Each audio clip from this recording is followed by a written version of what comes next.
So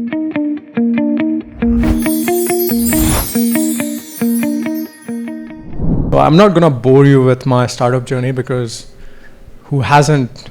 I'm pretty sure that most of you guys are from startup background. Everyone has that rags to riches journey. So I just want to cover it all in one slide. Fat kid, not very confident, socially awkward, small village. Life happened and here I am. Okay, no big deal. We created a small WhatsApp group to 100+ crore company.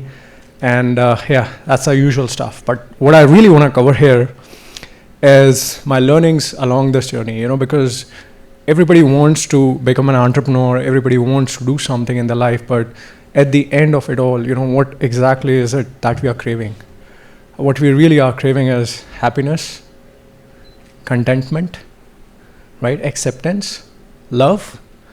Is this the usual theme? And from my personal experiences, and I've trained people who are significantly, richer than me, I've known one thing, that money really doesn't make you happy.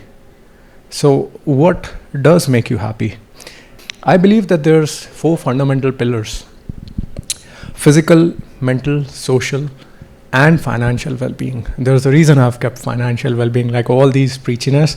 Obviously, if you're not rich enough, these don't make sense. So I want everybody to be rich enough, but at the same time understand that money alone is not going to make you happy. And that's why there's 4 fundamental pillars. To explain it in a very simple manner, you can think of this auditorium, or let's say take a building. A building is rest on its foundational pillars, right?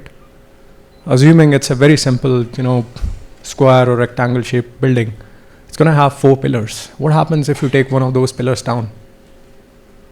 Can you build on top of that building?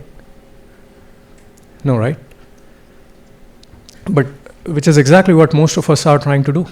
We are trying to build Burj Khalifa on top of a building which doesn't have its foundation in its place, right? So if you want to build on top of something, you need to balance all these 4 fundamental pillars.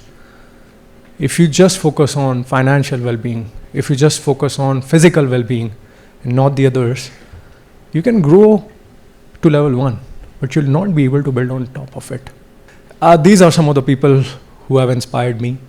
You'd see that these people share some very similar traits. Okay, they have some very similar characteristics. Some of the most acclaimed leaders, actors, entrepreneurs, sports athletes. They have some very shared qualities.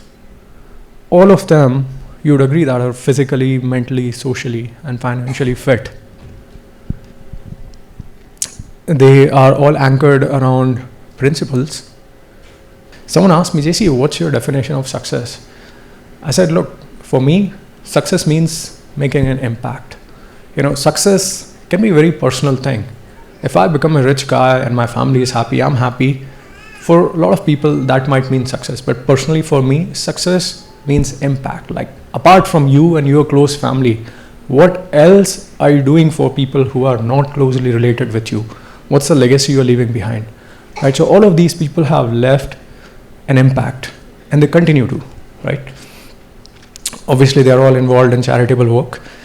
And you'd see that these guys have been around for a long time. Like, we've known these guys for at least 20 years, 30 years. Bill Gates, I don't know, I was born into a world where Bill Gates was the richest man in the world, right? And Warren Buffett, man, he's been around since eternity. So, they've been around and they've looked the same, felt the same, spoken the same. They've been extremely consistent and extremely boring. And when I say boring, I love being boring. I'm the most boring person in this room. I'm telling you this. Because when we talk about boredom, people often associate boredom as something negative. But it's really extremely interesting in this fast-moving and very adrenaline-driven world. We always want what we can't have. It could be anything, right? From our choice of clothes to even choice of partners. We as human beings, we crave excitement. And all of these shared qualities, which we don't share with the top 1% people, are actually what makes us unhappy. These are the things that are causing a deep amount of misery and pain. And if we can just overcome these things, we would be able to see ourselves amongst few people who have made impact on this world. And it's not that difficult. I mean, if you already know what 99.99% people are going to succumb to, all you have to do is not do that, and you'd become those 0.1% people, right? So now we know that humans have very shared behavior, shared qualities. All you have to do is try and beat those things every single day. And that starts with practicing refrainment. What is it that you crave? Try to not have it and see if you are mentally strong enough to refrain. You want to go and have your favorite lunch, chola bhaturas and kulfis and coffees, different kinds, and ice creams. I eat the same food every single day. How boring is that?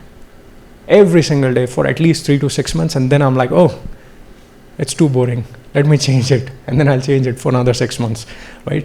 Practice refrainment. It's very important. It will build your willpower. Resist instant gratification. We buy stuff that doesn't add any value to your life, and at the end of the month, we always like, hey, where did all the money go? And then don't listen to wrong people. Social media has augmented voices, but I personally feel it has also augmented noises. More people are listening to people who are shouting on top of their lungs, and not the people who are making sense. It's all because of the things that we discussed earlier, because we crave excitement. Unless until somebody is shouting, we think there's nothing meaningful they are saying, which is not true, right? And don't get impressed by complexity. I've been an educator for 10 plus years. I'm an entrepreneur, but I teach biochemistry, I teach physiology, learning genetics. My philosophy has always been to simplify stuff. For example, when somebody tells me, hey, you have to finish this presentation in exactly 10 minutes. I mean, it's not that difficult to finish it in 10 minutes, right? And then people will go on for 30 minutes and then complain about timings, right?